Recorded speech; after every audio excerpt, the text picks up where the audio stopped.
Unearthing the Book of Giants, the Saga of the Fallen Angels' Offspring. Part 1. The Overture, Sowing the Seeds of Mystery. In the hushed glow of candlelight, as shadows dance upon ancient texts, we are drawn to the periphery of what we understand as sacred history. The canonical scriptures, beloved and revered, tell a grand narrative of creation, fall, and redemption. Yet, what if there are echoes of another story, whispered through forgotten scrolls and hidden fragments? A tale of colossal beings, born of unholy union, whose very existence challenged the fabric of creation. Tonight, we embark on a profound journey beyond the familiar, into the enigmatic realm of the Book of Giants. What untold truths does this ancient text, often relegated to the shadows of Apocrypha, reveal about the cosmic struggle, the nature of evil, and the astonishing progeny of fallen angels? Prepare to uncover a saga that reshapes our understanding of the primeval world and the enduring spiritual conflict that still resonates today. Part 2. The Core, a deep dive into discovery, the historical tapestry and cultural crucible. To truly appreciate the Book of Giants, we must first place it within its proper historical and cultural context. This isn't a text that materialized in a vacuum. Rather, it emerged from a vibrant intellectual and spiritual landscape during the Second Temple period, roughly 516 BCE to 70 CE. This era was a fertile ground for Jewish apocalyptic literature, a genre that sought to reveal divine mysteries concerning the end times, the nature of evil, and the structure of the cosmos. Texts like the Book of Enoch, from which the Book of Giants draws heavily, flourished, reflecting a deep concern among Jewish communities about the origins of evil, the justice of God, and the fate of humanity. The Book of Giants itself is not a single, cohesive work as we might imagine a modern book. Instead, it exists primarily as fragments discovered among the Dead Sea Scrolls at Qumran, alongside Aramaic, Greek, and other language versions found in various manuscript traditions. Its presence among the Qumran community's library suggests it held significant theological weight for at least some Jewish groups during this pivotal time. It speaks to a shared understanding, a common theological vocabulary that allowed for narratives concerning angelic transgressions and their monstrous offspring to resonate deeply within the spiritual imagination of the age. The concerns of the time, foreign domination, internal corruption, and the yearning for divine intervention provided a fertile ground for narratives that explored the cosmic battle between good and evil, often personified by supernatural entities. Decoding the ancient script and evidential threads, the Book of Giants directly expands upon and elaborates the cryptic verses found in Genesis 6:1-4. When people began to multiply on the face of the ground, and daughters were born to them, the sons of God saw that they were fair, and they took wives for themselves of all that they chose. Then the Lord said, "My spirit shall not abide in mortals forever, for they are flesh. Their days shall be 120 years. The Nephilim were on the earth in those days and also afterward when the sons of God went in to the daughters of humans, who bore children to them. These were the heroes that were of old, warriors of renown."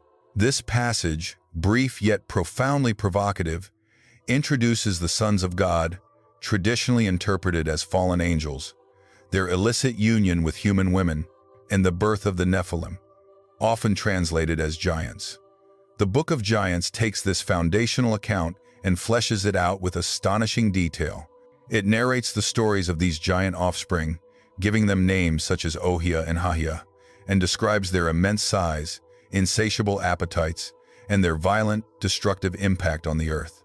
Crucially, the Book of Giants describes how these giants, tormented by prophetic dreams of their impending doom, often depicted as a devastating flood, seek counsel from Enoch, the antediluvian patriarch.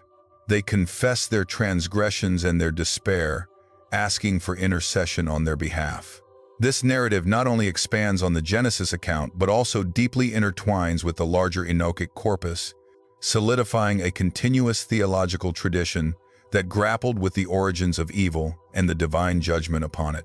The text provides a glimpse into their tormented existence, caught between their angelic heritage and their monstrous form, foreshadowing the great deluge that would cleanse the earth.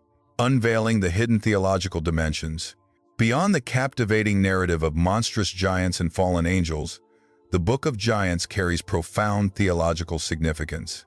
It offers an explanation for the pervasive evil and violence that plagued the antediluvian world, linking it directly to the corruption introduced by supernatural beings.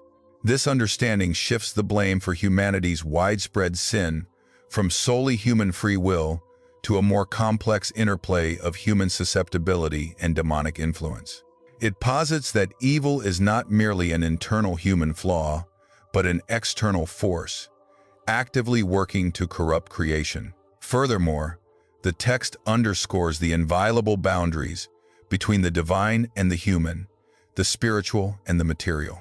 The sons of God transgress these boundaries, resulting in an unnatural and chaotic progeny that upset the divine order. This narrative serves as a powerful cautionary tale about the consequences of defying God's decrees and the catastrophic outcomes of unholy alliances. It reinforces the concept of divine justice, demonstrating that such profound corruption cannot go unpunished, ultimately leading to the judgment of the flood. It also illuminates early Jewish thought on demonology and the pervasive influence of evil spirits, offering a cosmic backdrop to the unfolding human drama.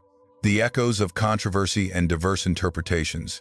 Despite its fascinating narrative and theological depth, the Book of Giants has remained outside the mainstream canon of most Jewish and Christian traditions. Why? One primary reason lies in the varying criteria for canonicity established by different religious authorities over centuries. The definitive closure of the Hebrew Bible canon, for instance, largely occurred by the 1st century CE, and texts that emerged or gained prominence later, or whose authority was questioned by leading rabbinic figures, were often excluded. Theological controversies also played a significant role. The explicit depiction of angels physically cohabiting with human women and producing offspring was a highly literal and potentially problematic interpretation for some, contrasting with more allegorical understandings of Genesis 6:1-4 that viewed the sons of God as human rulers or Sethites. The intense focus on angels and their fall in the Enochic literature, while compelling, may have been seen as diverting attention from the central narrative of God's covenant with Israel and the laws of Moses. Additionally, the sectarian nature of some groups that preserved these texts, such as the community at Qumran, might have contributed to their exclusion.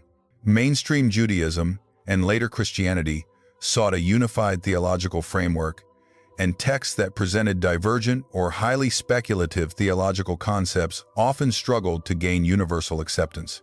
Nevertheless, the Book of Giants continues to be a subject of intense academic study, with scholars debating its precise relationship to other Enochic texts, its influence on early Christian thought. Some New Testament passages allude to concepts found in Enoch, and its overall significance for understanding the rich tapestry of ancient religious beliefs. Its survival, even in fragments, attests to its enduring power to capture the human imagination and address fundamental questions about good, evil, and the divine. Part 3. The Reflection. An Eternal Resonance. We have journeyed through the shadowy realms of the Book of Giants, deciphering its fragmented whispers and exploring its profound implications. From the colossal beings born of unholy union to their tormented dreams and the impending divine judgment, we have uncovered a narrative that challenges our conventional understanding of the primeval world. This ancient text, though non-canonical for most, offers a powerful lens through which to contemplate the pervasive nature of evil, the consequences of cosmic rebellion, and the unwavering resolve of divine justice. Yet, as the candlelight flickers, casting long shadows of thought, what enduring message does the Book of Giants hold for us today? Does it not compel us to ponder the unseen forces at play in our own world, the subtle and overt ways in which spiritual battles unfold around us? Are we not called to discern the boundaries, both spiritual and moral, that we are meant to uphold, and to recognize the profound consequences when those boundaries are transgressed. The story of the giants, immense in their pride and ultimately in their fall, serves as a poignant reminder of the fragility of creation and the eternal vigilance required to safeguard the divine order. It leaves us not with simple answers, but with a lingering, echoing question. In the grand, unfolding drama of existence, where do we stand in the face of the ancient rebellion, and what choices will we make as heirs to both the promise and the peril of this sacred story?